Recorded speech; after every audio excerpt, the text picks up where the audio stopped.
Welcome back to I Can Learn Mathematics.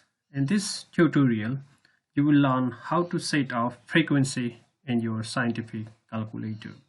When you calculate mean or standard deviation, and you may go to the three start, and then you will go to 1, and there is no frequency option.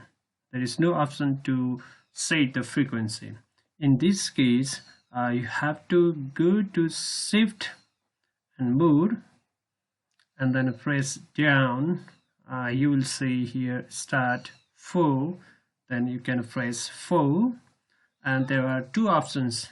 When you press 1 there will be frequency on, and when you press 2 there will be frequency off. Earlier there was no frequency, so I press 1 and the frequency will be on.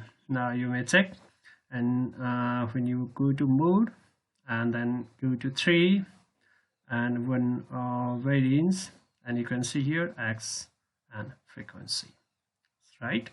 Once again, you may repeat the same step: shift, mode, and then you press down and go to 4, and you may see the options. When you need to on the frequency, then press 1. When you need to off the frequency, then press 2. Okay, thank you very much. Thanks for watching.